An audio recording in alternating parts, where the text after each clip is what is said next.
anger. I listen to a lot of angry music too, like Rage Against the Machine. For a while, they were my favorite band. Anyone know Rage here? Rage? No?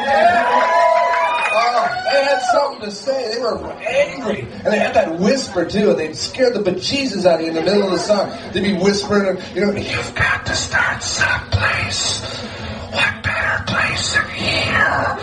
What better time than now? And in the middle of the song, we'll quit it now! Scare the hell out of you, right?